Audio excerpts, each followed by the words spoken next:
Salom bilimdon, O'zbekistonni qanchalik yaxshi bilasiz? Qadimiy saltanatlaridan tortib betakror manzaralarigacha, ilk adabiyotidan tortib ona tilimiz go'zalligigacha va e'tiqodimizni shakllantirgan an'analarigacha bu kanalda barchasi mavjud. Va bugun 10 ta savolga javob berishga bel bog'lang va shu tariqa bilimingizni sinab ko'ring. Let's go!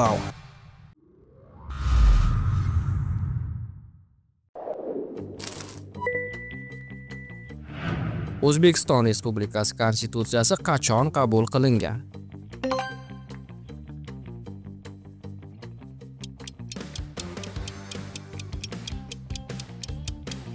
(1992 yil 8-dekabr). Bu sana yurtimiz huquqiy mustaqilligining mustahkamlanishida muhim burilish bo'ladi.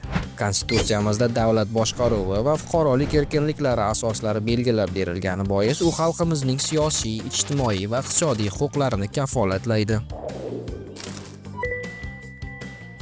Temuriylar davridan so'ng Mavaraunnahrda qaysi sulola hukmronlik qilgan?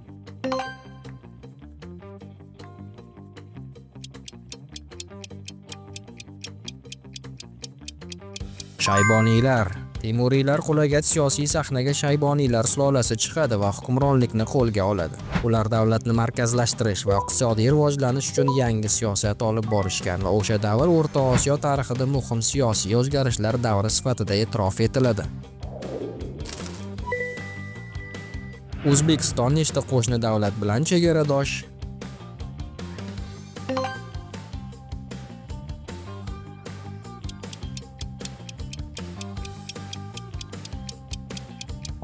Oson, 5 ta albatta. O'zbekiston Markaziy Osiyoning yuragida joylashgan davlat sifatida 5 mamlakat, jumladan Qozog'iston, Qirg'iziston, Tojikiston, Afg'oniston va Turkmaniston bilan chegaradosh. Bunday joylashuv yurtimizga transport va iqtisodiy hamkorlikda strategik ustunlik beradi. Qolaversa, bizning geografik joylashuvimiz xalqaro siyosatda ham muhim ahamiyat kasb etadi.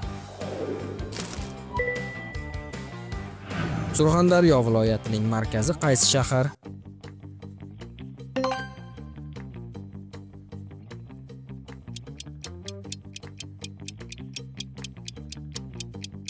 Albatta Termiz. Termiz qadimdan Buyuk Ipak yo'li bo'ylab muhim savdo va madaniyat markazlaridan biri bo'lib kelgan. Bugun ham u O'zbekistonning janubiy darvozasi sifatida strategik ahamiyatga ega. Shuningdek, Termiz diniy va arxeologik yodgorliklarga boy shahar sifatida ham juda mashhur. Kecha va kunduz romanining muallifi kim?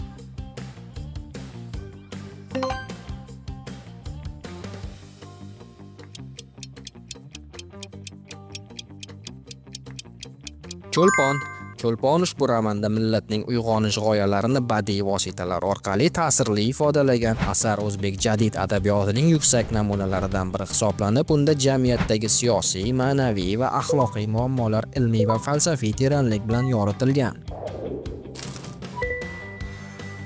Erkin Vohidov kim sifatida mashhur?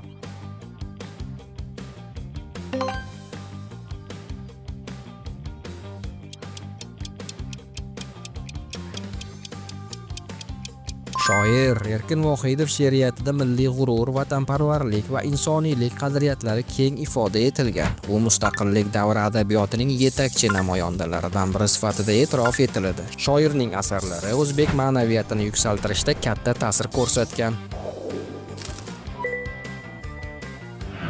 Gapning asosiy bo'laklari qaysilar?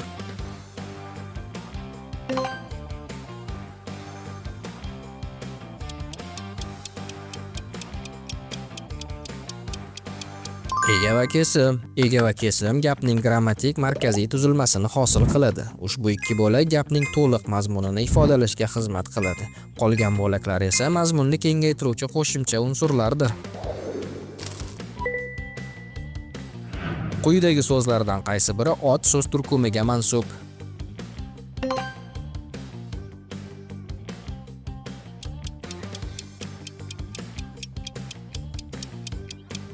Albatta daraxt. Ot predmet, shaxs yoki narsaning nomini bildirib, gapda turli sintaktik vazifalarda keladi. Daraxt so'zi aynan bir predmetni anglatganligi uchun ot so'z turkumiga kiradi. Otlar nutqda ma'no markazi sifatida katta ahamiyatga ega. Muqaddas Ka'batulloh qaysi shaharda joylashgan?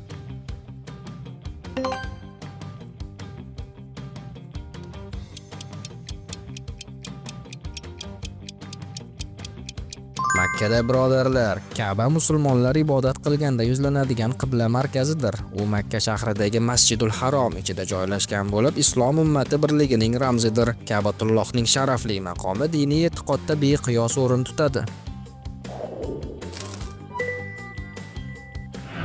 Islomning 5 ruknidan biri bo'lgan zakot nima?